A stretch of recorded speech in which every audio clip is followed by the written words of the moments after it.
Suffering for years, Kratos, the once great general, now known as the Ghost of Sparta, had pledged himself as a champion to the gods of Olympus. In return, he hoped only to rid himself of the nightmares that haunted him for far too long. But for now, his only respite, his only relief from the sins of his past, was found in the heat of battle.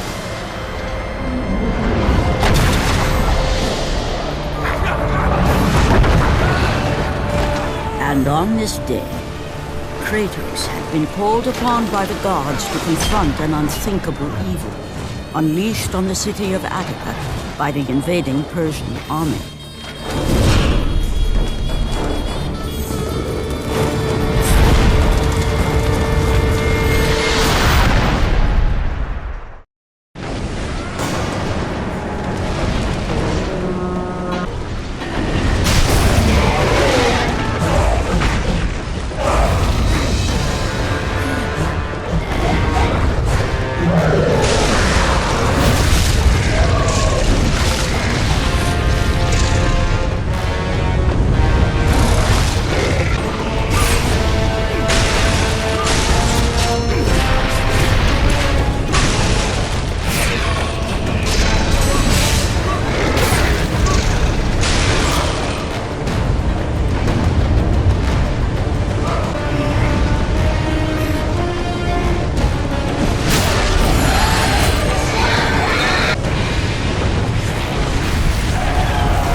What evil have you wrought on this city, Persian? Evil? It is not evil that I bring, Spartan. I bring the might of Persia and the sacrament of purification. As we speak, my basilisk cleanses this land so that it may embrace the glory of the Persian Empire. Olympus has sent a message, and I am here to deliver it. Then you are just a messenger. So take this message back to your little gods. It will take more than a pathetic Spartan to stop the power of the Emperor.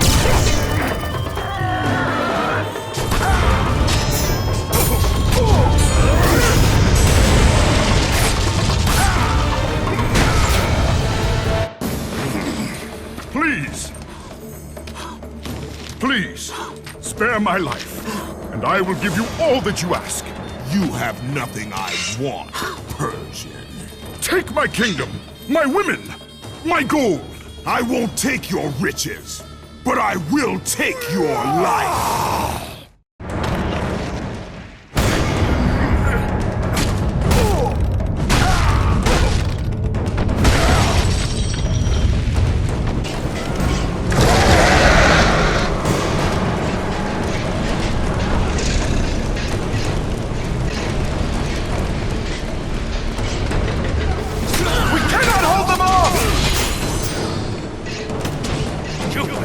Take our city!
Fulfilling his commitment to the gods, Kratos defeated the basilisk brought forth by the Persians.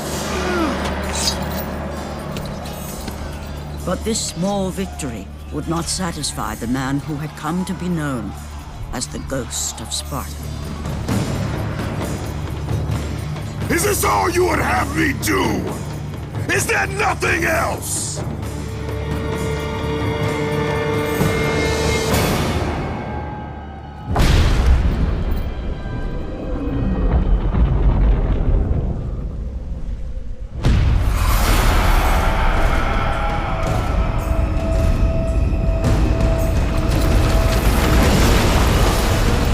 Seeing the sun plummet through the sky and the world plunge into darkness, Kratos knew this was not a sign from the gods.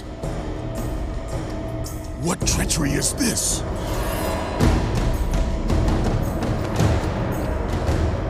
Setting his sights on the glowing horizon, Kratos made his way toward the mysterious light. But there was more afoot than Kratos could possibly know.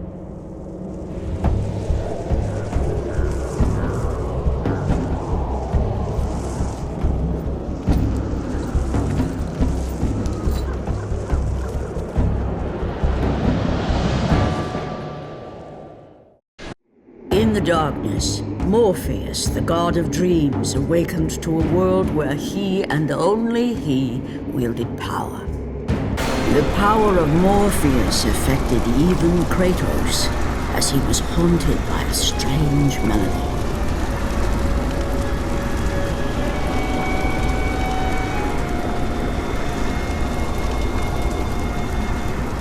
And as Kratos approached the temple, it became clear that the task ahead was more than he could have ever imagined. Once again, the strange, lingering melody could be heard through the black fog of Morpheus, haunting Kratos. The temple on which Kratos stood was the sun chariot of Helios, the very chariot that the fire steeds pulled across the sky every day, allowing the brilliance of Helios to shine down on all mankind. Kratos. Athena, what madness has befallen us? Kratos, there is not much time. Olympus needs you. I grow tired of the gods' requests, Athena. I have given enough. Now take these nightmares from my head. It is not for you to say when your servitude ends. You will earn your freedom in time. But for now, Olympus needs your unquestioning obedience. The god of the sun has been torn from the sky. This temple on which you stand is the chariot of Helios. Without their master to reign them, the fire steeds have driven the sun chariot into the earth. And without Helios, there is no one to keep Morpheus from seizing permanent power. Many of the gods have fallen to a deep slumber. Soon, all will succumb to the black grip of Morpheus. What would you have me do? You must find Helios and return him to the sky, lest the world of gods and man be lost forever. Only his light can release the grasp of Morpheus. Athena! Athena!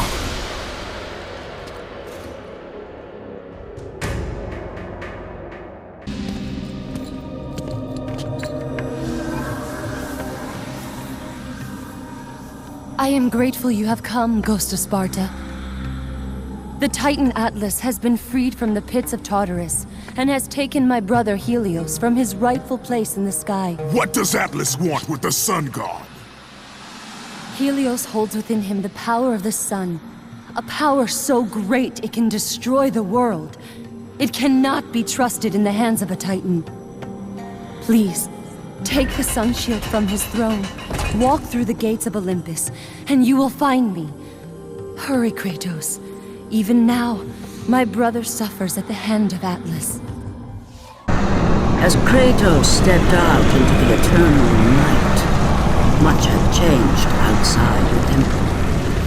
Morpheus grew ever stronger as his harbingers and darkness continued their relentless march.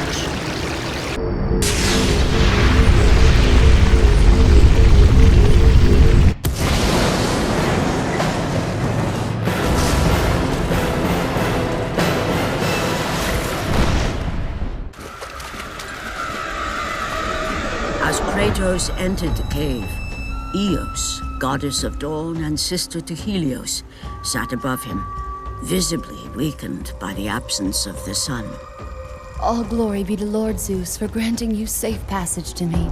The king of the gods does not aid me, Eos. I am but a slave to Zeus and Olympus. Save my brother Kratos, and he will convince Zeus to release you and rid you of the horrors of your past. I give you my word. The gods have broken their word to me many times. Forgive me if I find it hard to believe your promises. Be that as it may, Kratos. The primordial fire is almost out. Without Helios, the life-giving light of the world cannot be sustained. If you do not find him, only darkness and death awaits all of us. Where has Atlas taken him? I do not know, Kratos. Follow the passage out of the cave. Retrieve the fire, and it will light your path to the remaining steeds. They will guide you to their master. They will take you to my brother.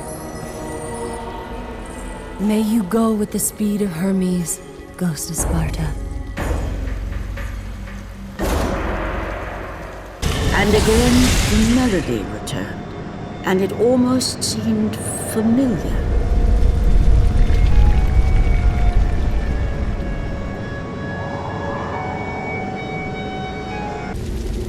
As Kratos left the temple, he was assaulted by the army of Morpheus, and again, he heard the haunting melody. But this time, he recognized it as the song of his daughter, Calliope. Calliope? My daughter, where are you? Calliope!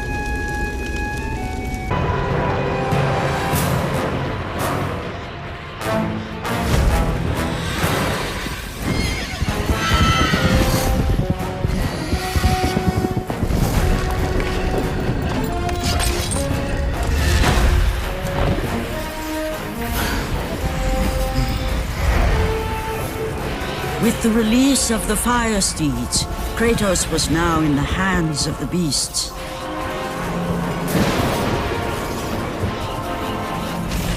And where they would take him, he did not know.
As the steeds pulled Kratos away from the grip of Morpheus, they crossed into the underworld.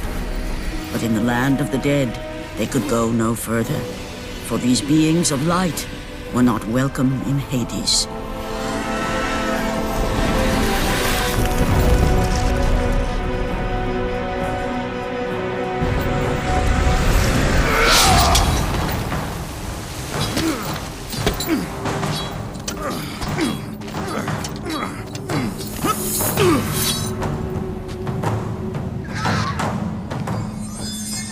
Kratos found himself on the very edge of Hades, the land where no mortal had set foot.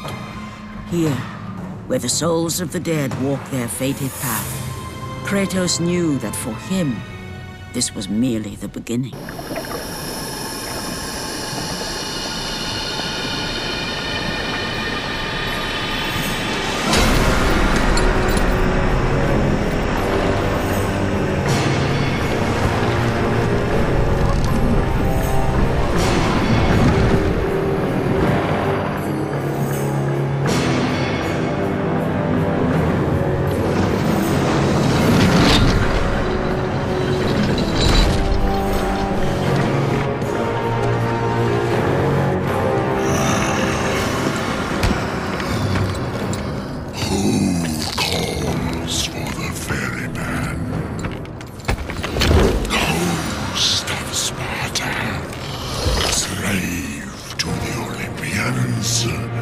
I am a slave to no one, Charon.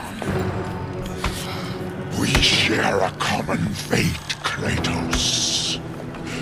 The gods will release neither of us from our torture. Be gone! It is not yet your time, mortal.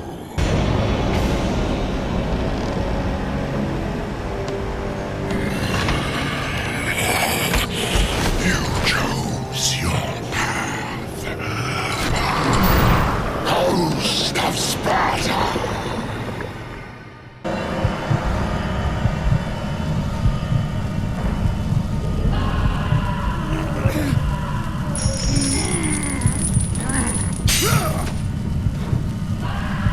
Here, where the souls of the wicked are tortured in the pits of Tartarus, wailing and agony of the damned resonated deep throughout the bowels of the underworld.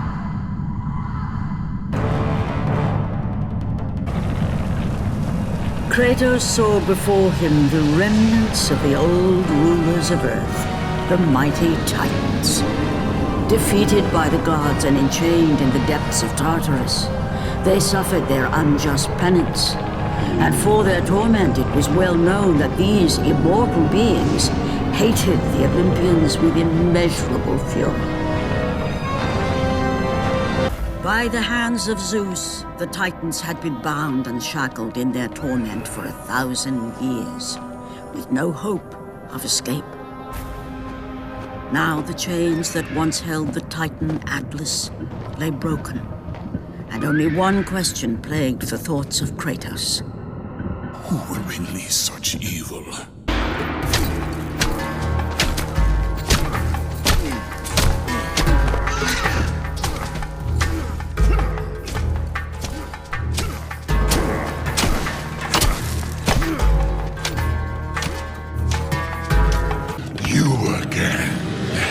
The walls of Tartarus would not hold Atlas, and they would not hold me either. The gods have obviously taken pity on their slave. You underestimate me, Charon. This time I will not be so merciful.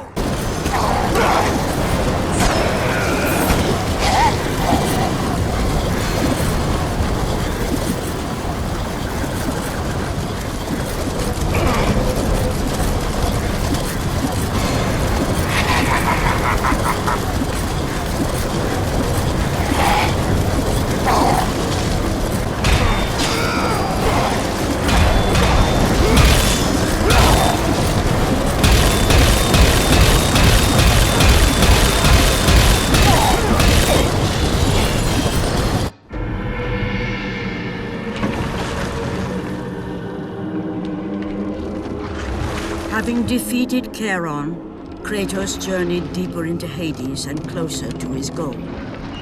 For in the distance, the bright light of Helios illuminated all of the underworld.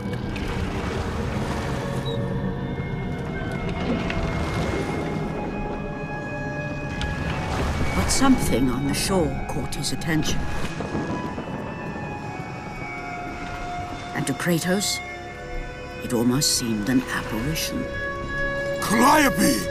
Upon seeing his daughter, Kratos realized that all that he had been working for, all that he had wanted, was within reach. Years of service to the gods had not delivered him from his pain, never had it eased the burden of his past. And now, Calliope was found. Calliope! Calliope! Calliope, where are you? Kratos looked, but his daughter was nowhere to be seen. In the middle of the room sat a graceful figure, a figure he recognized all too well. Persephone, wife of Hades, and queen of the undead.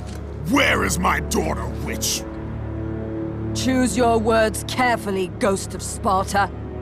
You address the goddess of the underworld. Your daughter is well. She lives among the pure souls in the Elysian fields. Lead me to her! Have you forgotten, Kratos? The Olympians need you. They slumber at the hand of Morpheus. I have faithfully served the gods, yet they do not give me what I ask. I grow weary of their demands. The gods on Olympus failed me too, Kratos. I was betrayed by Zeus and tricked by my husband Hades. Now I am to stay in the underworld as Queen of the Dead, to serve the fallen and care for them as my own children. Persephone! I demand to see my daughter! As you wish. If Calliope is your true desire, I can help you. But be warned, Ghost of Sparta. The world of man will suffer because of your choice. I care little for the world and its suffering! Where is she? If you are to see your daughter again, you must become worthy of Elysium. Cast your weapons at the Forsaken Tree, and let it release the evils of your past. Only then will you be free of your sins, and be granted passage through the divine gates.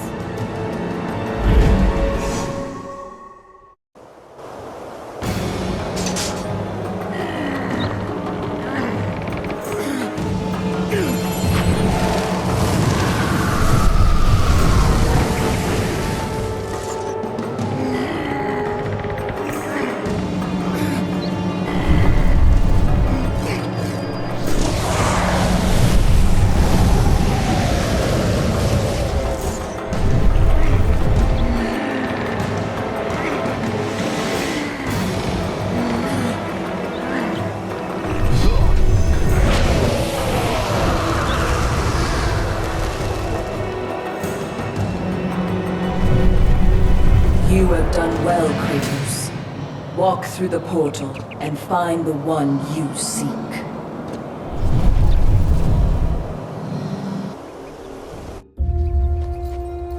Calliope! Father? My child, Why did you go? I am here now, child. And I will not leave you again. I have watched over you pathetic mortals for 1,000 years, and it is always the same. Serving yourself before the needs of others has always been your flaw.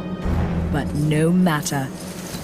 For now you serve my purpose. It is time for all that came before to end. The Titan will fulfill his role and finish what I have started. I released Atlas. You? As you were pathetically disarming yourself, Atlas completed the task I set him out to do. With the power of the sun in his hands, it is only a matter of time before he destroys the pillar that holds the world. And Olympus with it. But why? Do you think it was my choice to wed a man I did not love? Live a life I did not choose? I was betrayed by the very gods that once saw me as their own, but no more. Once the pillar is destroyed, the world will revert into chaos. And what is to become of you? I will have my peace and be free from this miserable existence. I will perish, but it is my choice. Father? What's happening? I'm scared. In your selfish choice to be with your daughter, You have caused her ruin. No. Elysium falls too, Kratos. She will perish. No! I will not let the gods take her from me again! Father! The choice was clear to him, yet impossible to make. To stay with his daughter meant the end of the world and the end of her. To stop Persephone and Atlas would mean forsaking his daughter forever. While his hatred and anger for the gods grew ever stronger, he knew there was but one thing to do.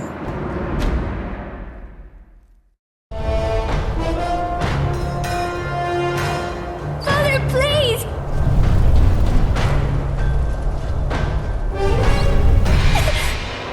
Please!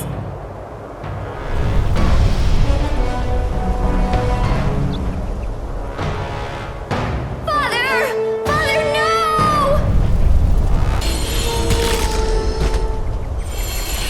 He would need to become the monster he once was if he was to defeat. He would need to become the ghost of Sparta once again. He would need to sacrifice his life with her so that she may live. No! Father, no!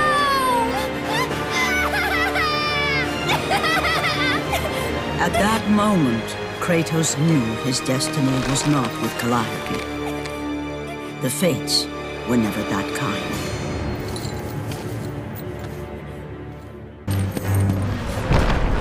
Spartan, witness the end.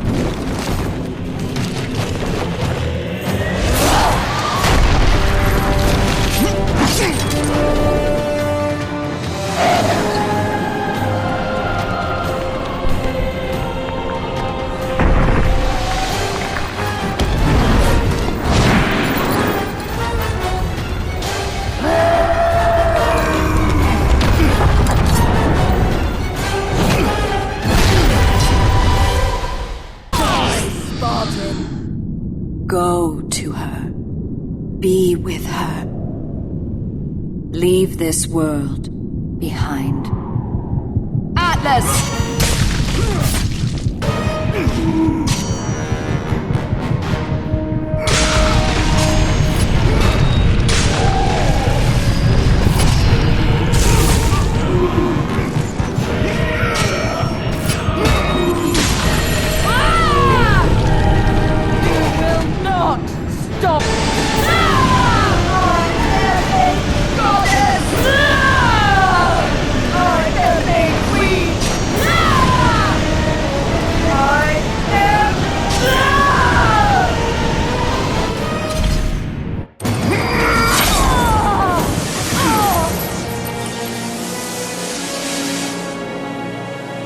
Your suffering will never end, Ghost of Sparta.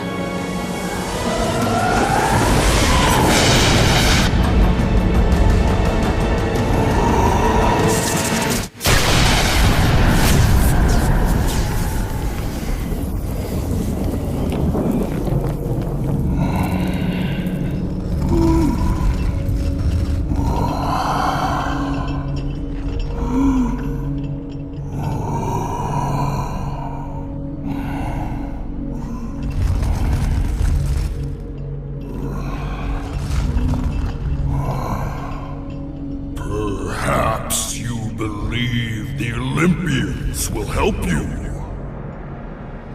But I ask, where are your gods now, Kratos? Why do they not come to your aid? I do not need the aid of the gods! But my path is now clear to me. I will serve them! And they will keep their promise to free me from my past! I ask you, Spartan, what good is the promise of an Olympian? It is all I have, Atlas! We will meet again, Spartan. The fates have deemed it. One day, you will regret what you have done here. The mighty Atlas was left enchained, cursed to forever hold the world on his shoulders. Greater penance than even Zeus himself had placed on the Titans. The fate of Atlas had been sealed, and the goddess Persephone was no more. Kratos had saved mankind, but that mattered little to him. By forsaking his daughter, he had abandoned the only person he ever cared for. What he had long sought and finally found was now forever lost.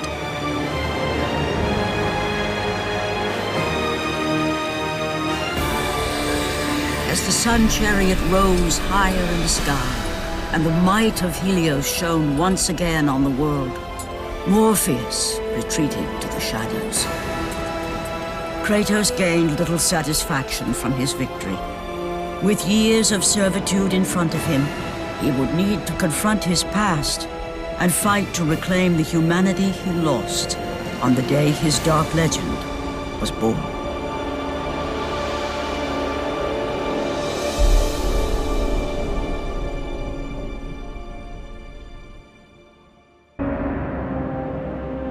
The dire toll of his relentless battles finally caught up with him as Kratos fell from the chariot to the earth. Was this sacrifice too much for one to bear, even for the man who was known as the Ghost of Sparta?